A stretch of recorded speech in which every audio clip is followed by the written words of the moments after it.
dismiss, and we will recommend filing of charges with the Ombudsman. Bryce Fernandez, JP Mendoza, I will already begin proceedings of dismissal. No, may proseso tayo dyan, kailangan nating sundin yan. Pero sisimulan na natin yan at hindi ako magtataka na madidismiss na rin to very, very soon. I will also order the perpetual lifetime blacklisting of Wawaw builders from DPWH and all their possible affiliate. Papaban ko na rin, i-announce ko na rin, papaban din natin kasabay ng Wawaw yung SYMS, yung SIMS na gumawa ng proyekto na nakita ng ating Pangulo. We will also recommend. Ladies and gentlemen, Undersecretary Claire Castro, the Palace Press Officer.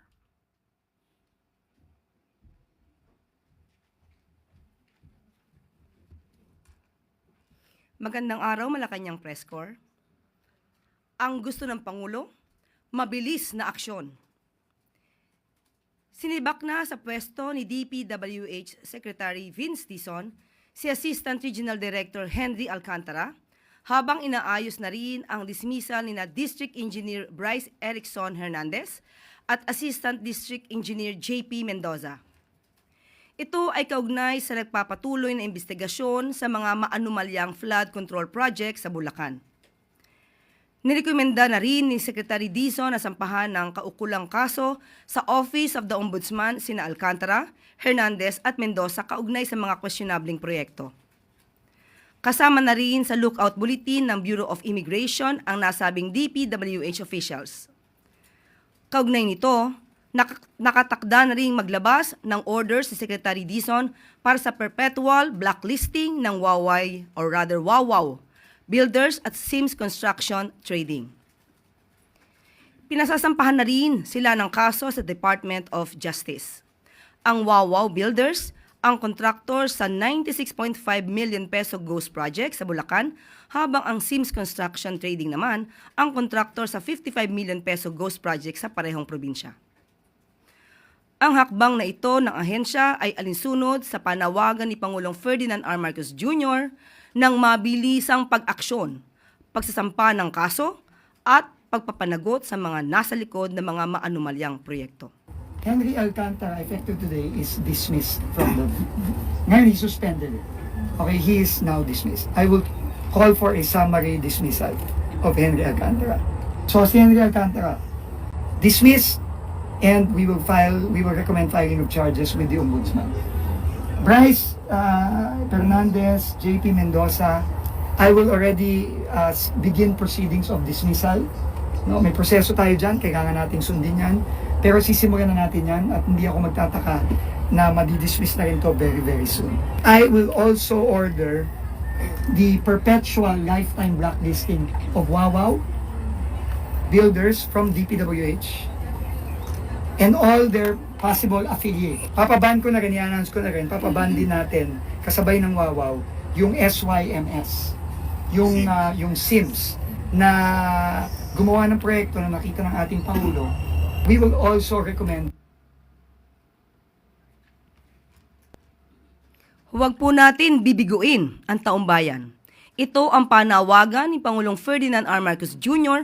sa mga bagong hala na opisyal ng League of Provinces of the Philippines kahapon. Ito'y sa gitna ng kanyang hangarin para sa tuloy-tuloy na pag-unlad ng Pilipinas. Sa kanyang mensahe, binigyan diin ni Pangulong Marcos Jr. na hindi natatapos sa mga proyekto at programang pagpapaangat sa pamumuhay ng taong bayan ang pagsulong para sa kaunlaran ng bansa. Ayon sa Pangulo, may mga isyu ngayon na kailangang harapin at hindi pwedeng talikuran, at kailangang bansa ang pamumuno ng mga mabubuting opisyal upang wakasan ang mga maling na kagisnan. Napag-abot na rin ang tiwala at kumpiyansa ng Pangulo sa mga opisyal na hindi nila tatalikuran ang kanilang tungkulin sa pagsusuri sa mga proyekto at ang pagsisiwalat sa mga nagtatago sa kadiliman. Panawagan ng Pangulo, paglingkuran ang taong bayan ng buong katapatan. Tiyaking nasa wasto ang mga proyekto na ipinatutupad ng pamahalaan at ng lalawigan, at isiwalat ang anumang paglabag sa batas. Naniniwala ang Pangulo na ang pera ng sambayanan ay pera ng bayan at hindi para pansariling interes ng sinuman. Muli, paalala ng Pangulo sa mga lingkod bayan, huwag sirain ang tiwalang ipinagkaloob sa kanila ng taong bayan. Naririto tayo dahil pinagkakatiwalaan tayo ng taong bayan. Huwag po natin silang bibiguin. Kaya't hinihikayat ko kayo, paglingkuran natin ng buong katapatan ng sambayanan. Tiyakin natin, nasa wasto ang mga proyekto na ipinapatupad ng pambansang pamahalaan at ng lalawigan at isiwalat natin kung may makikitang taliwas. At maaari na po tayong tumanggap ng inyong mga katanungan. First question, Ana Bajo, GMA News Online. Morning, ma'am. Ma'am, ano po kaya yung naging pagtingin ni Presidente doon sa naging plano ng House leaders na ibalik yung NEP sa DBM but Secretaries Amena and Vincent na sila na po yung pupunta sa House to submit an errata? Ano po kaya ang magiging impact nito sa timeline natin ng pagpasa ng budget? At maganda rin po nakita rito para sa umpisa pa lamang ay masaayos na ang budget. At nirerespeto rin po natin ang liderato ng House of Representatives at kung ano man ang mangyayari dito dapat lamang ay kung ano yung naaayon sa konstitusyon. Ma'am, magkakaroon din po kaya tayo ng sweeping review ng budget ng ibang agencies aside po sa directive ni Presidente with regard sa DPWH budget? Siguro sa ganitong klase na nakikita, mas maganda na rin na ibang mga ahensya, tignan din nila kung ano yung nai-report nila at baka nga mayroong naisingit sa proposal nila na hindi na dapat maisingit. Thank you, ma'am. Next question, Eden Santos, Net 25.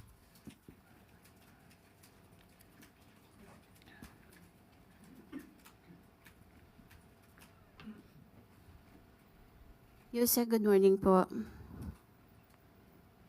Regarding po dun sa binabanggit ni BP Sara na mukhang may niluluto behind the scene while nakatutok yung attention ng lahat sa flood control anomaly. Ito po rin yata yung sinasabi ni Senator Amy na plano ni SOJ Secretary Boying na maging ombudsman po para ang target ay makasuhan si BP Sara, ang mga Duterte, o yung mga kaalyado nila gaya rin ni Senator Amy, parang baka pati rin daw siya madamay, sabi niya. Ano po yung reaction dito ng palasyo? There's nothing to worry about in their statements. They are just creations of fertile and wild imagination.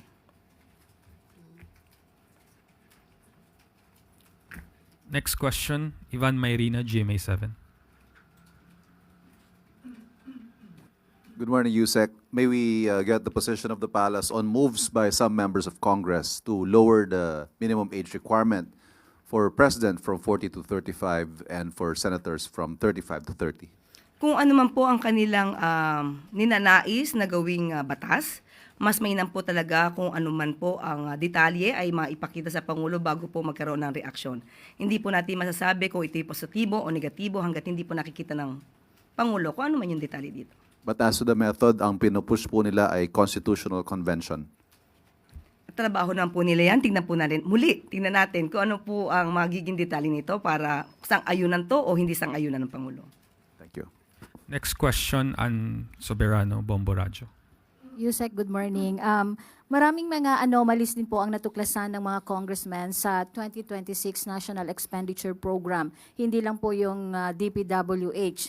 Kung saan, sabi ni Representative Puno, meron ding nakita sa Department of Agriculture, DILG, PNP at DOH. Like yung sa PNP po, DILG, yung 8 billion firearms procurement po, and then 1 billion beautification funds ng DOH, tsaka yung reports po ng allocation for sales scheme sa budget ng Department of Agriculture para sa farm-to-market roads. Yusek, alam po ba ito ni Pangulo na? Or may idea na po ba ang Pangulo hinggil dito sa mga natuklasang bagong mga anomalya? Yung mga detalye po dito, mas maganda po talagang iparating sa Pangulo dahil paminsan-minsan po pag sinabi lamang po at walang detalye, mahirap po kasi agad na mag-judge. So, kaya nga po nagbigay na rin po ng utos si Pangulong Marcos Jr. sa DBM at sa DPWH para tignan mabuti, evaluate kung ano ba yung nangyari sa 2026 NEP at ayusin ang dapat ayusin. So, kung may iba pang mga ahensya na involved, ay ganoon din po ang magiging utos ng Pangulo. So ibig sabihin, Yusek, magkakaroon din ng sweeping review dito sa budget ng DOH, DH, at DILG. Kung meron po talaga. Kasi ngayon po, kailangan lang tignan. Hindi pa po natin masasabi na talagang meron mga anomalyang naisingit. Thank you, Yusek. Follow-up question, Maricel Halili, TV5. Magandang umaga po, Yusek. Yusek, clarification lang po. Yung sinasabi po kasi ni House Appropriations Vice Chair and Palawan 2nd District Representative Jose Alvarez na sina Secretary Vince na lang yung dapat na pumunta ng Kongreso instead na ibalik yung NEP sa DBM. Is that a better way of fixing kung ano man po yung nakitang mali? Or kasi initially sabi nila ibabalik yung NEP eh. Kasi nakausap din po natin ang DBM at ayon sa kanilang legal department, kailangan po talaga na through errata sheets lang po. Hindi na po kinakailangang ibalik po ito sa presidente or sa DBM dahil naipasa na po ito sa Kongreso. So, yun po talaga ang dapat na proseso. Okay, so hindi po, kumbaga, it's not, hindi siya acceptable legally kung ibabalik yung NEP sa DBM. Is that it, ma'am? Yes, legally, hindi po sana ganon. Kasi madidelay po talaga masyado ang mga budget hearing patungkol dito. Thank you, Yusek. Follow-up question, Ace Romero, The Philippine Star. Yusek, if I understood it correctly, no, so the president is willing or ready to order a review of or a sweeping review of other agencies' budget kung may nakwitang questionable items. Okay, meron bang fears on the part of the executive branch that baka mas maraming makita along the way, magkaroon ng possibility na ma-delay and eventually reenacted budget?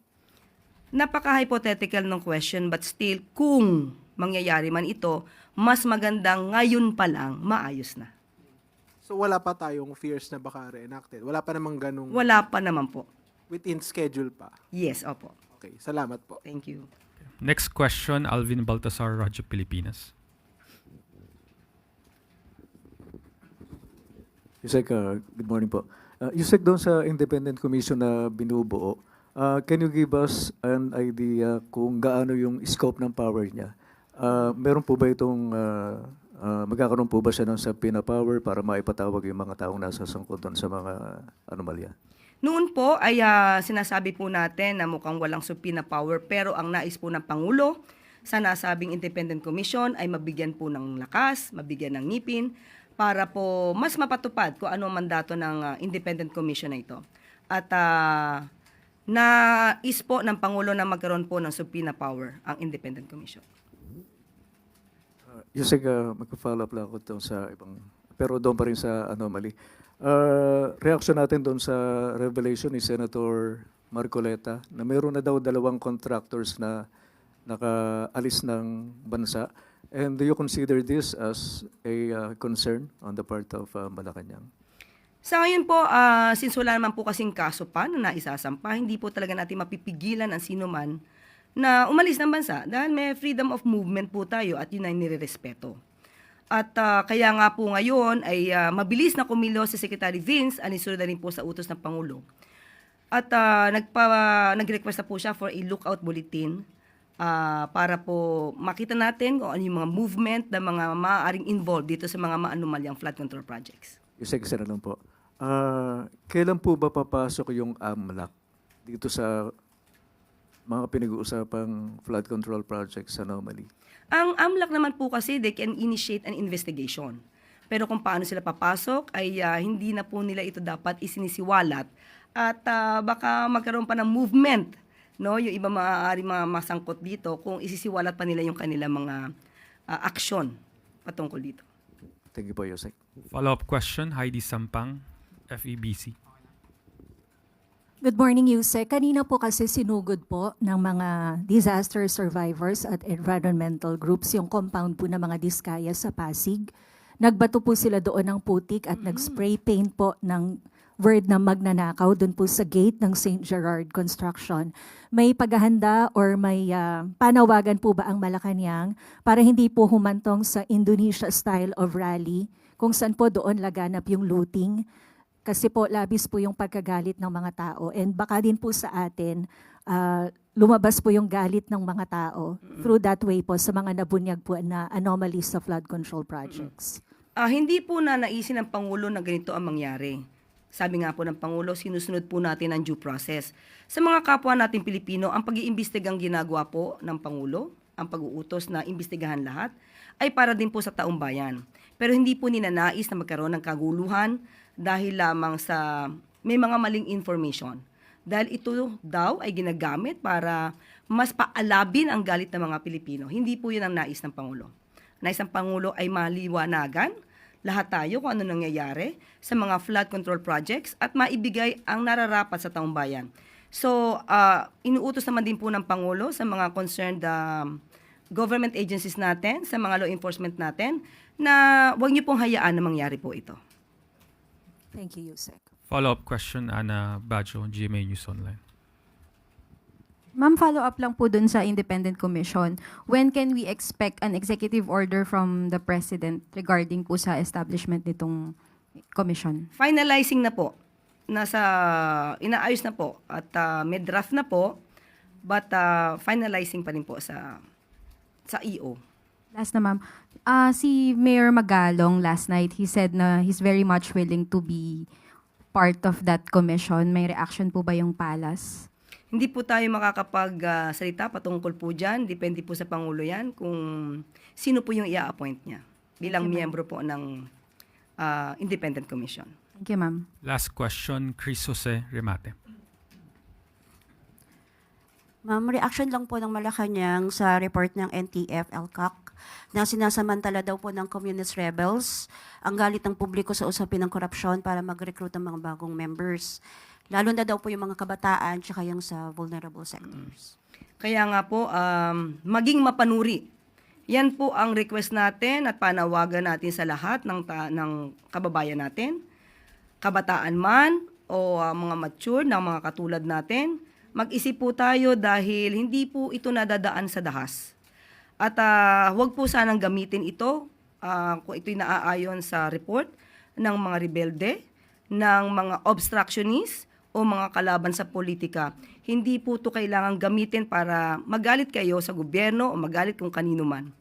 Magtulong-tulong po tayong lahat para masawata ang korupsyon dito sa bansa. Ma'am, so far, hindi pa po ito nakakabahala sa government. Yung mga ganito pong pagre-recruit na ginagamit ang usapin ng corruption. Since ito naman po ay naiulat na po ng NTF-ELCAC, monitoring po dyan. Okay, ma'am.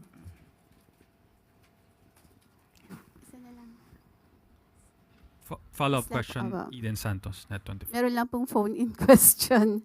Can I call a friend? Yusek, sabi po ni Mayor Magalong, bottom of food chain daw po ang contractors at may nasa itaas pa. Anong comment po ng Palace at payagan ba ni PBBM na sumalang po si Mayor Magalong sa House hearing? Kung papayagan siya? Yung, sabi po niya, bottom of food chain. Ang contractors at may nasa itaas pa daw po. So kung papayagan ba ng Pangulo din si Mayor Magalong na sumalang sa hearing po ng Kongreso dun sa kanilang investigation? Parang nasa kanya naman po yan kung siya'y pupunta sa hearing.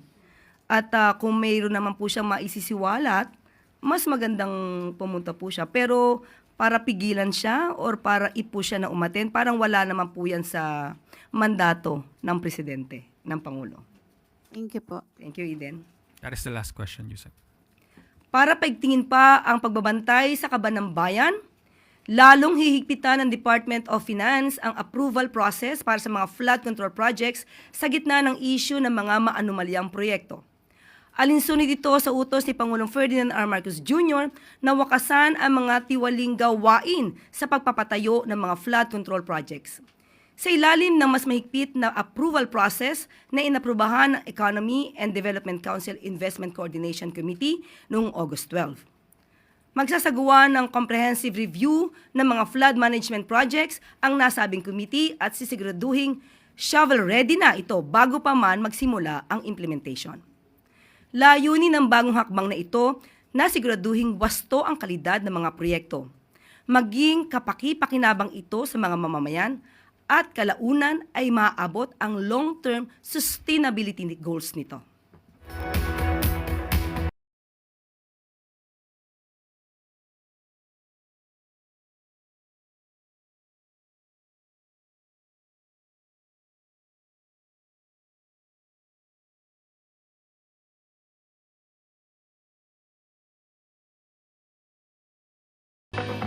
At bago tayo magtapos, nasabat ng Bureau of Customs ang isang shipment ng hinihinalang illegal na droga na sa isang warehouse sa Tondo tinatayang aabot sa 476 million pesos ang halaga ng nadiskubring kontrabando. Ito ay matapos halughugin ng customs ang 2 container van na di umano'y may lamang household goods and personal effects. Tumambad sa mga otoridad ang 70 vacuum-sealed plastic packs na may kabuuang bigat na 70 kilos. Nasa kustodiya na ng ahensya ang hinihinalang mga shabu na tinangkang ipuslit sa loob ng 3 balikbayan boxes kasama ang iba't ibang gamit. Ayon sa records, nagmula sa Long Beach, California at patungo sa ng Bacoor, Cavite ang laman ng bagahe.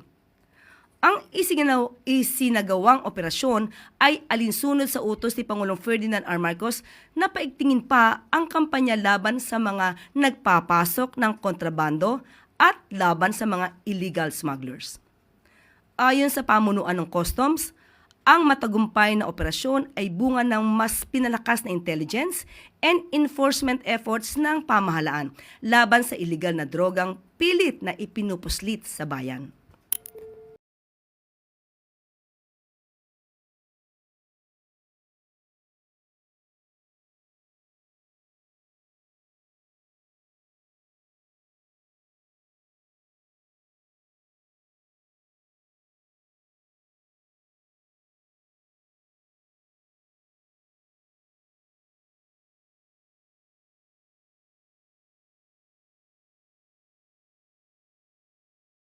At dito na po natatapos ang ating press briefing. Magandang araw para sa bagong Pilipinas.